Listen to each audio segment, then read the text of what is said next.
I don't think that we can take out the issue of burnout ever in business. Anybody that does business, has done business of any type, of any scale, would definitely experience burnout. If you're building a brand, you at the beginning of building a brand, you have to just hustle, so that people will hear you, people will know. At some point, you are chilling in your office and people are calling you for business. At that point, you cannot recover. But you just the thing is just knowing when to pause when it becomes too much, and you need to actually pause because your health is also important. So your business would survive if you are alive.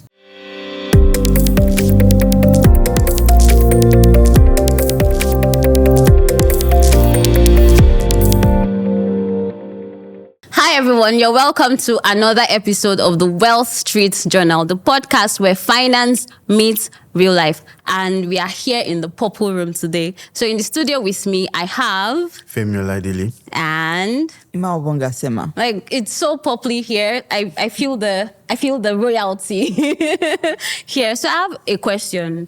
So we'll call it rapid fire question. Are you a morning routine person or you just like to wing it?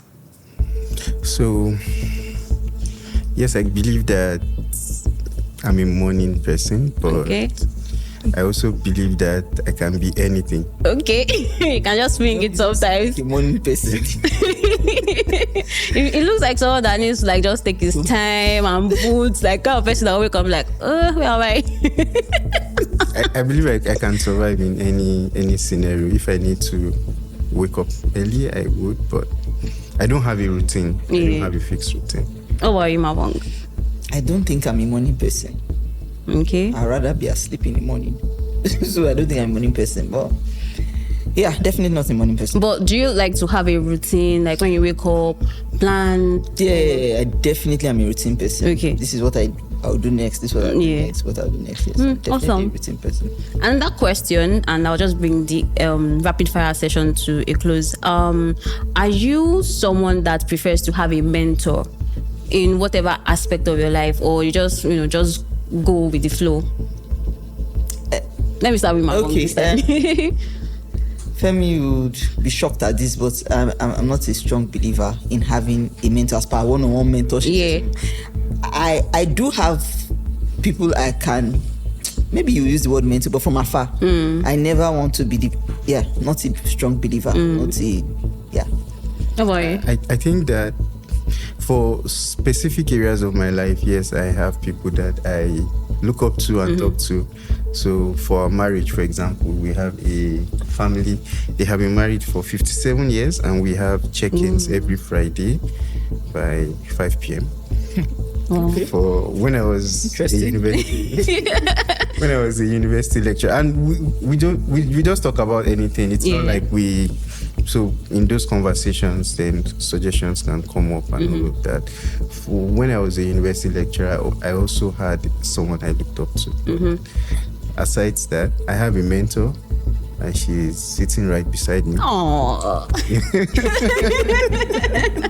And I have mentors for that thing. So I have check-ins with, even in this building alone, I have check-ins with at least 2 people that give me career advice and other advice. So awesome. For me, I have a mentor and he's sitting right beside me.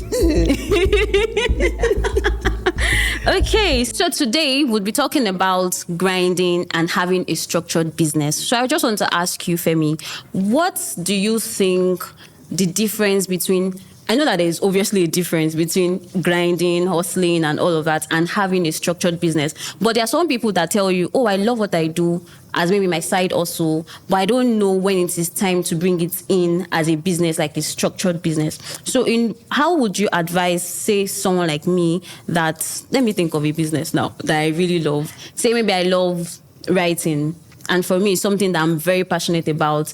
It's somehow like a grind for me, a hustle. But how do I get into the point where I now start to think about it as a business? Okay, so businesses in Nigeria, because of the very significant nature of our economy, many people go into business because they don't have anything to do.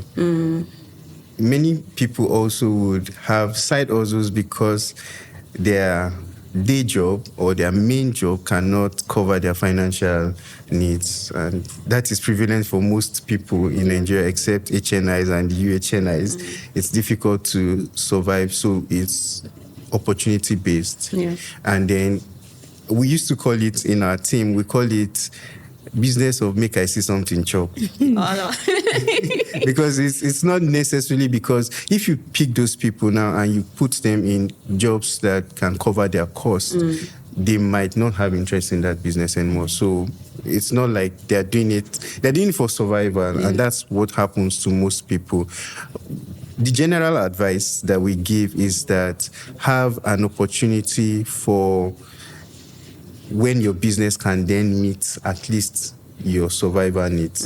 That's when you can say, okay, I will drop my normal job and then go and focus on my business. But as long as you cannot survive on that, it's best that you just keep managing and juggling. But there is also the place of the leap of faith, where it doesn't look like it, but it looks like it with the eye of faith, and then you can just throw in the towel and just jump into it. But that is also an issue that you have to have with yourself. Then if you now have dependents, you have a wife and children, it becomes a complex circle where you're not so sure, should I do this, should I not do this? Would my wife support me, or would my husband support me, and how things would go? But it's something to think about when you look at your contributions to business. I usually tell business people to look at their business from a point of view of value addition. So are you adding value, or you just want to make money? If you pursue money, you would likely fail. But if you pursue value, definitely money will come. But at the end of the day, it's for the money now. Yes, sir. Yes, but money would always follow Value. So That's right. isn't it better to just... But so as Femi was talking, it just occurred to me that, for me, what I think is, if your hustle, your side hustle, your business, whatever, begins to interfere significantly with your career or your, let me say, paid employment. Let me not call it career, because at that point, that's not really your career, your paid employment, such that when you weigh the options, you rather be at your business place. I think it's time to say, you know what, rather than cheating this employer I work for, let me move to what I do. So once your business begins to interfere, once you spend more time at work doing your side hustle, then now that is something. That's cheating. That's actually, because my mentor would always say that you should not be spending like work hours doing your personal business. But how do you do it, especially when you're now even using your office laptop to do other things? Like, how do we now draw that balance between, this is the time that I'm dedicating to my day job, and then time, resources, and everything that I'm dedicating to my hustle, my side business? That's it. So we'll be deceiving ourselves if we're going to say, I don't do my side hustle on my office laptop and I have my CPR. In practice, even the employer knows that we're both deceiving ourselves. So let's not even say that. What I would say is, the time spent doing that side hustle during office hours, would you have been doing your work, or is it a lull time where maybe there was no pressure, or you didn't have as much to do, and then you just quickly do something for your side hustle or your other business, but not that you actively have something to do at work in your paid employment, and then you shelve that and you're doing your side hustle. Once that happens, especially once it happens once, twice, you should know that, which one am I dropping? What am I doing here? So I think that I used an example, and it's in a Christian setting. The example is that when people tell you, you should not open your shop on Sunday, I tell them that, okay, I'm a lecturer, I do research. The breakthrough article that I published, I got the inspiration in church. So was I working or not? So when you now blame a woman that goes to open her shop on Sunday, the comparison is the same.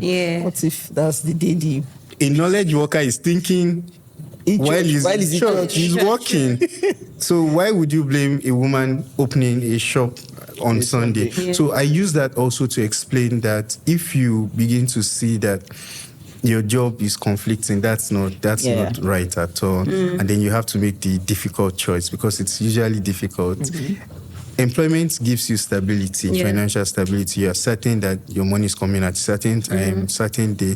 It also affords some perks. You have health insurance. When you move to business, you have to start creating structure for health insurance and all of that. So it can be difficult. It's good to think it through before you take the plunge. And another thing, while you're speaking, one thing that came to mind is burnout. So you're doing... Well, I think we are also looking at it from the viewpoint of someone that has a day job.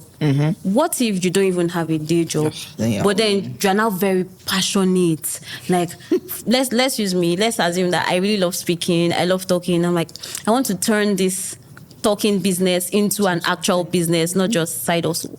Now, how do I try to ensure that there is no burnout and I'm also making the right or taking the right step? So let us look at it from a viewpoint of, I don't have a day job, but then I'm trying to turn my passion into business without bringing in burnout that is usually typical with day job or people that are grinding and working and doing different things. Yes.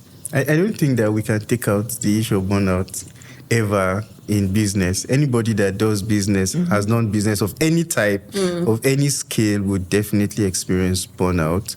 But I also have realized in my study of entrepreneurs that humans reward consistency, no matter how small. So if you're doing it little by little and you're consistent, you would see someone come one day to say, oh, I love what you're doing, and then you get the reward.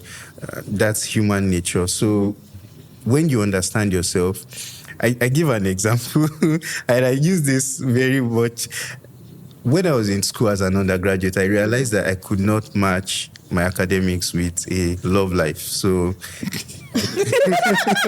so I attempted it, and I thought I was on the first class, so I was like, nothing can happen to my... And I tried it, and I went from top to bottom. What were you doing?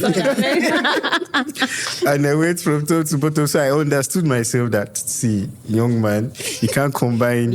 So I think for entrepreneurs too, you have to look at it and introspect and say, okay, I can't combine this. Because many times you see that those who don't have a job, they are also trying to pull so many things together. So maybe they are committed in church, committed to community and their business. So pulling all of that, you'd know which one to say, let me drop this for a while, let me pick this, and then to reduce it. But we can't take away the fact that burnout is a part of being an entrepreneur anywhere in the world, actually. Do you have another view, Imabong? No, I mean, I quite agree with Femi. You just have to introspect and say, okay, what am I overdoing it? What works for me as a person? Every entrepreneur is at every event, showing their business, doing this, they're on Instagram dancing, doing this, they're making videos.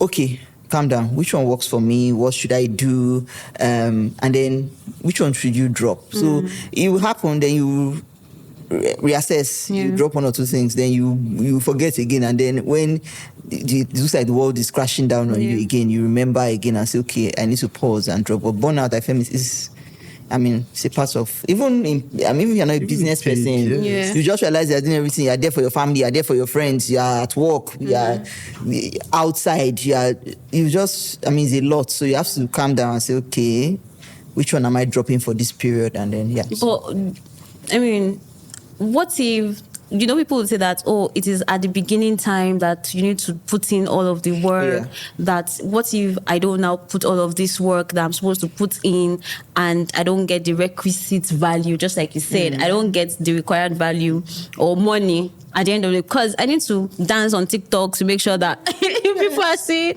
what I'm selling or, do different things. So I believe that the mindset that some people are having is like, I need to do everything. I need to get this. I need to get that because I'm just starting. Let's assume it's someone that is just starting. I mean, that goes without saying. Like you said, nature, humans reward consistency. Yes, you You are right, 100%. You have to, and it's not just a saying; it is the fact. You have to put in that effort, do a lot, just to ensure that your brand is out there, especially being out there in the right way. You have to. You experience burnout, you try and recover, you go back again. At some point, you would be able to relax. It's just like when you are building. If you're building a brand, you at the beginning of building a brand, you have to just hustle, so that people will hear you, people will know. At some point, you are chilling in your office and people are calling you for business. At that point, you cannot recover. But you just the thing is just knowing when to pause when it becomes too much, and you need to actually pause because your health is also important. So I also think that you should think about the fact that your business would survive if you are alive. Most times, if you go out of the picture because of your health or because you have overdone some things, the business will die eventually, and someone else will take up the idea. Just before I came here, I was helping a small business with business registration, and all the 6 names that we tried have already been taken. So it means that the same idea that business has, we have other people. So if you overdo, then you would lose out, and that's not too good for your business. So you want to make sure you are alive and healthy for your business. Have you ever gotten to a point where you look back and be like, what have I really achieved? Business-wise, career-wise, and now that you maybe, let's assume you're even thinking about it, can you say, yes, I have done and put in the work? And that's on one hand. Now, how would you advise someone out there that is probably setting up a business? What steps do you think that they should put in place so that maybe in 5 years, 10 years, when they look back, they can say, I have actually done something for myself? Life is, as they say, very, very much unscripted. My goal was to become a professor when I was 40 years. Oh, it's achievable. It's still possible. I doubt it. So, but I'm here. Yes. Chasing after entrepreneurs, supporting them and all of that. So I can't say that I have achieved what I had planned I was going to do, but I would say that I'm happy where I am. Okay. So for those who would like to do business and look back, I believe in, like I said before, consistency. The second one is ensuring that, because economic factors can bring luck. I call it luck to a business. You can be in a business and not even do so much, and a government policy just comes and just puts food on your table. And everyone is just like, did this guy know about this before now? You could be in a sector that is not even seen, and something happens like COVID. Yeah. Many people, researchers, earned from COVID because when it came, there was a lot of, we don't know this, we don't need this. So those who claimed to know something close to it got plenty funding, lots of grants flying up and down. Right. It's not because they did anything special, it's just because they were there at that time. So we should also think about that your efforts may not necessarily translate to good or great successes, but consistency. I listened to someone who said he has been in church ministry for over 30 years, but he only got a breakthrough in 2020. And so you can see how much. So if he's measuring himself 10 years, he would say, I'm a failure. So I don't think we should have that metric. There are businesses that are 100 years, 50 years old, and then we begin to think about, what can we do? I believe once your business continues to serve the value proposition, then you can say, yes, I'm successful. Even if financial metrics is not so great, you can still measure yourself and say, yes, this business is doing well. But then, I'm sorry, the financial metrics is also a metric. Very well. Very well. Of gauging success. Yes, it's called a tripod even. So we measure businesses using the tripod of profit, people, and planet. That's the sustainability metric. So, like I said, yes, very well. Profit is one of the tripod, and people and planet. And that's if profit is short, the stool or the table cannot stand very well. So I usually tell people you need to make money to be able to say your business is successful, but it should not. For example, in accounting, we have a concept that we used to call break even. So you're not necessarily making profit, but you continue in business because you're covering your fixed costs. So it can be like that. And there is no timeline.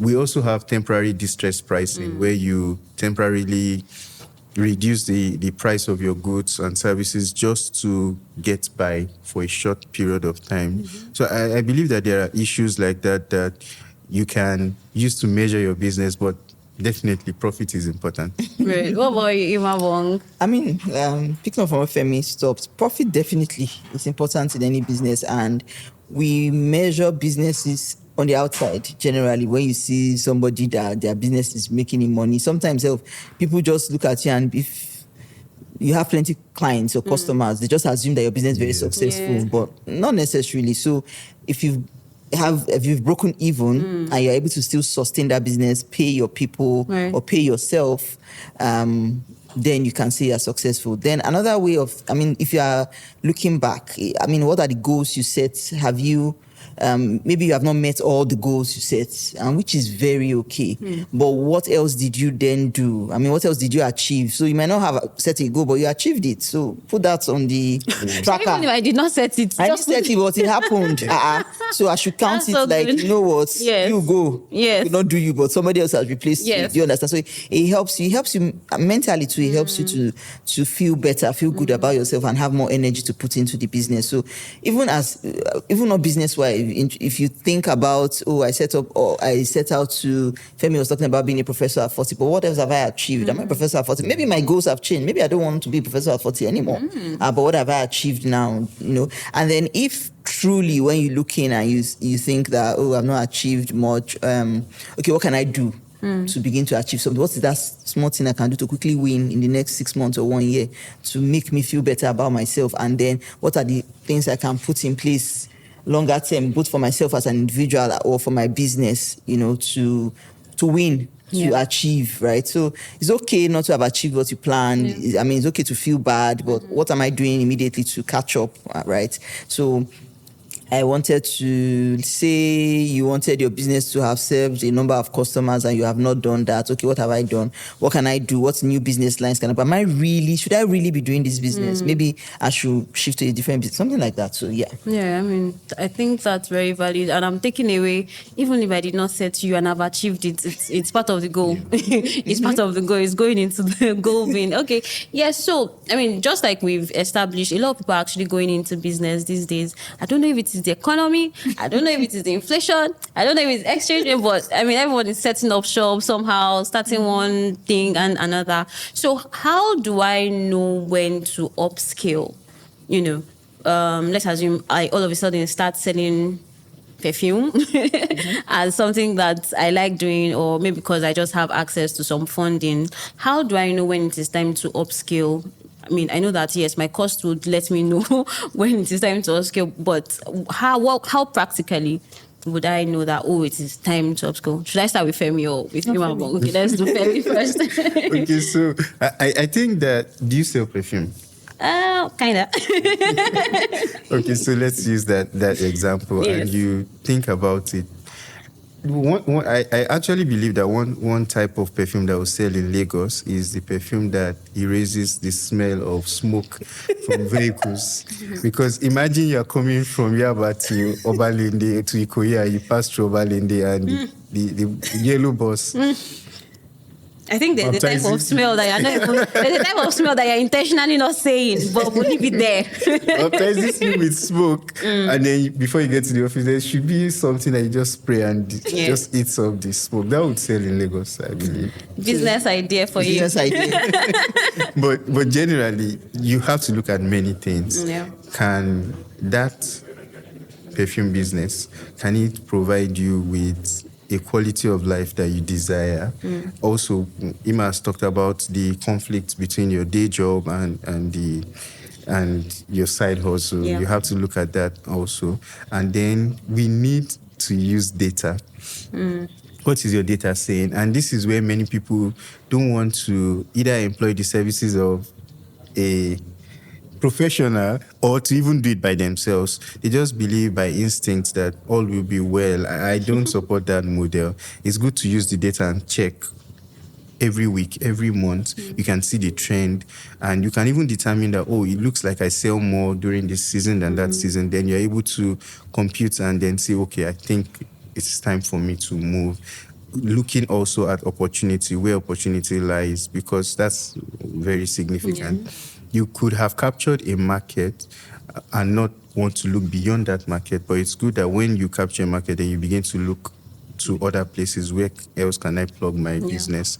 And then when you see that you have great opportunities, then you can say, oh, it's time for me to move Upscale, to begin to upscale. Yeah. I wanted to ask them. Yes. So how do you then upscale this business? Where do you get the money from? Since you are a business owner. Okay, so I was wondering. So basically, when you have done business over a period, you have gained experience and exposure, and then you have built credibility. So people are able to trust you with funds. There are people who have money who would want to be involved in business, but not operationally. So they have funds. They like the idea of the business you are doing, but they don't want to get their hands dirty. Right. So there are people that are constantly looking for people to support. So that's one way to get funding. Two, I would say, and I would commend the Nigerian government, they have been doing a lot in that area. SMEDAN, DBN. DBN is the Development Bank of Nigeria, BOI, the Bank of Industry. They have been doing a lot of that, providing single-digit loans and grants to small businesses especially. So yes, that's another way to get that. And then, like I said, your credibility can also help you to get goods on credit. okay. Yeah. So Yeah, you have, over time, you have been paying back so it's easy for you to say, please supply me. And my mom used to own what we call a provision store, although Gen Zs will call it groceries, but it's provision store. So, and usually when I finished service, I started managing the business for her. And it was incredible that we used to make a profit of about 30,000 daily in a rural community. Profit, not revenue. That was good business at that time. And we'll go to the market and meet these men and say, we'll take their goods and give them 1 week, 10 days, 15 days, and we'll come back. We're paying and taking again. So, like, we're taking for free and then we'll go to sell and then return. So your credibility also opens doors for you, even internationally, that you can access those kind of credits. I believe that those are ways to upscale easily. Which brings me to, thoughts crossed my mind about entrepreneurship and investments and how entrepreneurs, a lot of times when you talk to entrepreneurs about investments, when you say, for example, you say, oh, I think you should be investing a portion of your profits and things like that. You say, I can just put that money in my business and it will turn over. That's 10% you're offering me in my business, I can make 50%. Yes. Hello? Have you considered the risk you are putting that money, no retained earnings in your business? When you want to scale up, are you assuming you don't have anyone to give the money? Where are you going to get money from? So I think that's another sidebar that entrepreneurs need to look at, investments as well, so such that you're not turning over all the profits you make in the business or spending all the profits you make in business, which brings us to your question on structure and all that for businesses, and how, for me, I'll say it's very, very important, very essential that when you start a business, no matter how small, no matter whatever, just put a structure in place. Not necessarily have to follow that structure because maybe the business has not grown to a point where, but just know that this is how you want this business to be run and how you want it to be structured, such that as the business continues to grow, it kind of falls into that structure. And then, so that you have grown the business suddenly becomes big, and then you are struggling to put a structure in place when the business is big. If you had already created that structure when you were starting out, which is why consultants, and when I say consultants, people just imagine it's one big money you are paying to one very giant firm, but it can be anybody who understands business or who works with entrepreneurs like a Femi, that can help you put those structures in place such that your business continues to grow. It falls into those, that basket you have created, or that structure you have created. Right. So that's extremely, extremely important for very, very small micro businesses to do. So structure at the beginning, very important. Having investments where you invest the company or the business funds, very, very important, such that if you need to scale up, you can even go into that business savings, I would like to call it, to use to scale up that business. There was one question you asked I wanted to answer, which was if everybody should be a business. Oh yeah, do you think everyone should be a business person now that everyone is now going into business? I find that, in fact, for me, when you asked it, I was like, yes, I wanted to talk about that because I'm just like, everybody, nobody, I think, well, let me start from saying I think everybody should have an entrepreneurial spirit, not necessarily be an entrepreneur, right? So you can be I think they call it intrapreneur. So you're working in paid employment, but because you have an entrepreneurial spirit, there's a way you act, there's a way you do things in your paid employment and all that. And you see that people that are like that are the ones that rise faster in career as well. So you don't have to own a business, really. They are very, very successful. And there's the myth or the whatever going around of how you cannot be a billionaire or millionaire because you're working paid employment. Absolute rubbish. You get, so you can be, and there are, it's not you can be, there are examples everywhere in the world of people in paid employment who are very wealthy people, right? So as they continue to grow those businesses, they will also grow. It's not like you're going to grow the business and you still be, now. So if you have an entrepreneurial spirit and you grow the business where you work like your own, then you would also, grow. So not everybody should be a business owner. In fact, some people, the way they run their businesses, they should not be even paid employment. I will not employ them. Even their own business, I will sack them from their business. Terrible client experience, terrible way they treat their customers, terrible structures in place. No, absolute. In fact, I think entrepreneurs should first of all go to paid employment in very good companies, learn how businesses are run, and then before you go and start your own. And good companies, not just any. So not everybody. That's a lot of wisdom. So I'm trying to hold everything together. First, you talked about businesses investing. So a lot of people will think about it like, oh, I don't want to get exposed to maybe long term because I need my money for day-to-day operations. But there are mutual funds that you can put your money in, and at any point in time, on any day, that you can just pull your money out if you need to use it for something else. But I think that a lot of people do not have that understanding that, there are mutual funds that you can lock for just 30 days and then it keeps growing, and then at any point that you need, cash flow or liquidity for anything, you can just take money out. And it's growing. Like your money is multiplying. Yeah. And then another thing that you said, which reminds me of what someone told me, is even as a 9-to-5er, treat what you're doing as if it were your own. Yeah. That way, no one would start chasing you around to get work done because you know that this is my business. Whatever I do not do comes to bite me later. So I would put in the requisite effort and everything to make sure that things get done. And it is because of that mindset and that spirit that you have, you'd also be able to call other people that are not doing it, because this is my business. This is where I get my daily bread. So you will not spoil my daily bread for me. Yeah, I think that's very, very beautiful. And I came across the More by Mary Stem platform. And I think that it is very essential that business owners, entrepreneurs, students get on it to have this mindset. So do you mind just speaking a little bit to how, it helps businesses and entrepreneurs to shape their thinking and their mindset? Okay, so More by Mary Stem is a free-to-use online platform. We have great resources on that platform. It helps you to fashion your investment story, creating opportunities for you to see where there are areas you can invest, then takes you on the entrepreneurial journey and then helps you to structure your business from creating your team, because it's not easy to do business alone. It's good to spread your risk from creating your team to selecting the kind of structure that you want for your business. Do you want a sole or a company structure? Everything is embedded and it's self-paced. You get to learn, then you go on to 6 weeks of mentoring. Yeah.